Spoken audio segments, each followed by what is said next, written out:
ବେଦବ୍ୟାସଙ୍କର ଅଷ୍ଟମୀ ସନ୍ଧି ନାମ। ମୈତ୍ରେୟ ବିନୟେ କଥା ପୁଛି ପରାଶରେ, କହନ୍ତି ଭକ୍ତି ରକ୍ଷିଣ ଗୁରୁଙ୍କ ପୟରେ। ହେ ଋଷି ଶୁଣିଲି ମୁଁ ବିଷ୍ଣୁଙ୍କ ପୁରାଣ, ସନ୍ଦେହ ଯେ ଯାହା ଥିଲା ହୋଇଲା ମୋଚନ।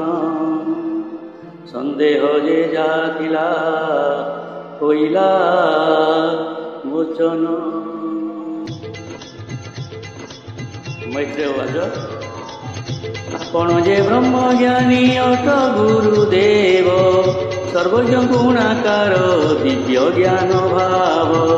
ଶ୍ରୀଚରଣ ପଦ କଞ୍ଜେ ଏବେ ମୋ ବିନୟ, ବୁଝାଇ କହିବେ ଭଲେ ପୁରାଣର ଶ୍ରେୟ।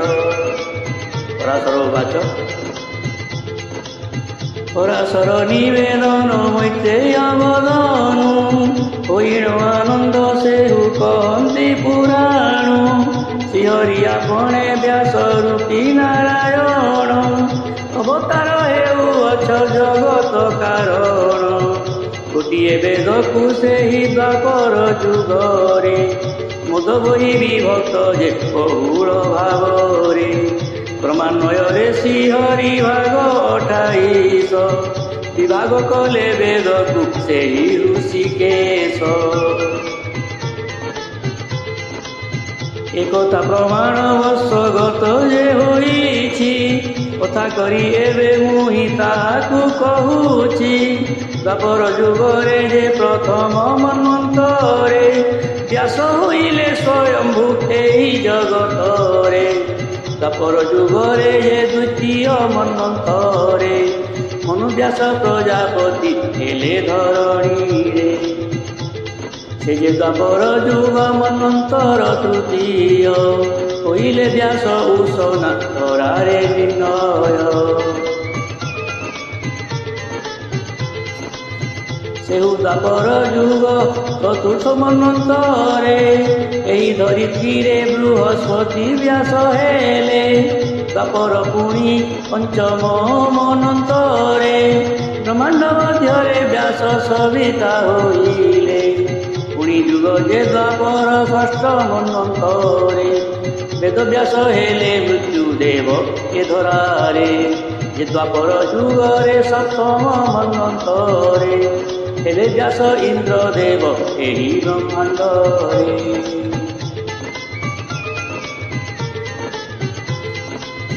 ଦ୍ୱାପର ଯୁଗର ପୁଣି ଅଷ୍ଟମ ମନ୍ବନ୍ତରେ, ହଇଲେ ବ୍ୟାସ ବଶିଷ୍ଠ ଧରଣୀ ମଧ୍ୟରେ। ଦ୍ୱାପରେ ହେ ଋଷି ନବମ ମନ୍ବନ୍ତର, ବୁଝ ସର୍ବଶେଷ ସାରସ୍ୱତ ବ୍ୟାସ ସାର। ପୁଣି ଦ୍ୱାପର ଯୁଗେ ଦଶମ ମନ୍ବନ୍ତର, ବ୍ୟାସ ହଇଲେ ଶ୍ରୀରାମା ବିଶ୍ୱ ସଂସାରର। ଦ୍ୱାପର ଯୁଗରେ ଏକାଦଶ ମନ୍ବନ୍ତରେ, ବ୍ୟାସ ହଇଲେ ତ୍ରିବୃଷ ସାର ସଂସାରେ।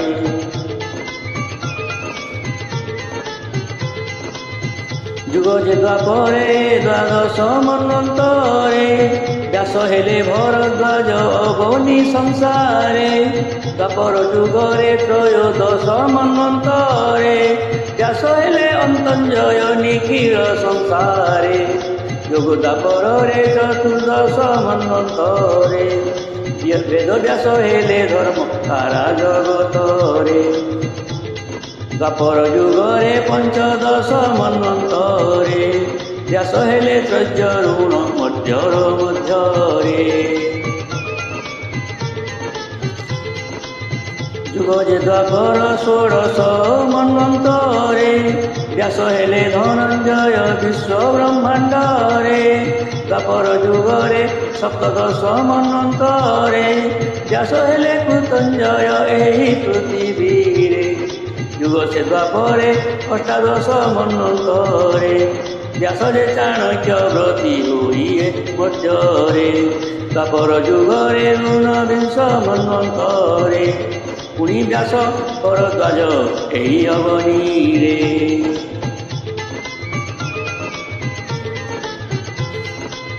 ଦ୍ୱାପର ଯୁଗରେ ବିଂଶନ୍ତି ମନ୍ୱନ୍ତରେ ବ୍ୟାସ ହୋଇଲେ ଗୌତମ ଏ ସାରା ସଂସାରେ।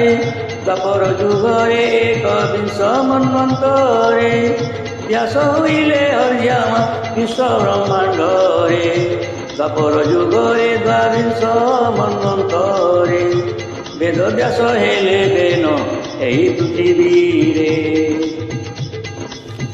ମନ୍ୱନ୍ତର ତ୍ରୟୋବିଂଶ ତେଷନେ ଦ୍ୱାପରେ ହେଲେ ବ୍ୟାସ ଶୁଣ ବିନ୍ଦୁ ସାରା ପୃଥିବୀରେ।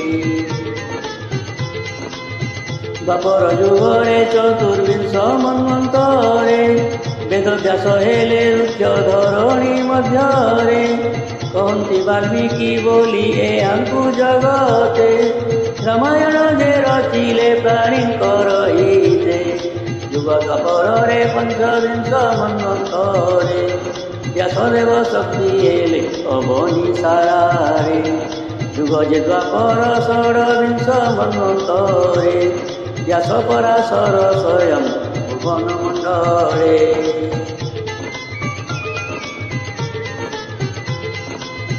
ସେ ଯୁଗ ଦ୍ୱାପରେ ସପ୍ତବିଂଶ ମନ୍ୱନ୍ତରେ ବ୍ୟାସ ହେଲେ ଜାତୁ କର୍ଣ୍ଣ ପୃଥିବୀ ମଧ୍ୟରେ। ସେହି ଯେ ଦ୍ୱୈପରେ ଅଷ୍ଟବିଂଶ ମନ୍ୱନ୍ତରେ ବ୍ୟାସ କୃଷ୍ଣ ଦ୍ୱୈପାୟନ ହେଲେ ଜଗତରେ। ବେଦ ବ୍ୟାସଙ୍କ କଥା ଯେ ବଖାଣିଲି ବେଦ ବ୍ୟାସ ଅଷ୍ଟାବିଂଶ ପରିଚିତ କଲି। ଯୁଗେ ଯୁଗେ ଆହେ ଋଷି ଭବିଷ୍ୟ ଦ୍ୱାପର ଅଶ୍ୱତ୍ଥାମା ଗଣ ପୁତ୍ର ସର୍ବଗୁଣ ସାର।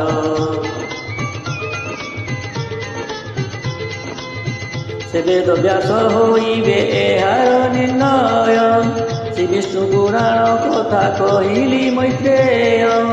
ଅମୃତଠୁ ସାର ଏହି ବିଷ୍ଣୁଙ୍କ କଥନ ବିପ୍ର ବୈଷ୍ଣବ ବିପିନ ଗୀତରେ ପୁରାଣ। ବିପ୍ର ବୈଷ୍ଣବ ବିପିନ ଗୀତରେ ପୁରାଣ। इति श्री विष्णु पुराणे तृतीय खंडे पराशर मैत्रेय संपादे वेदव्यासंक अष्टविंशति नाम विवरण कथने नाम सप्तम अध्याय।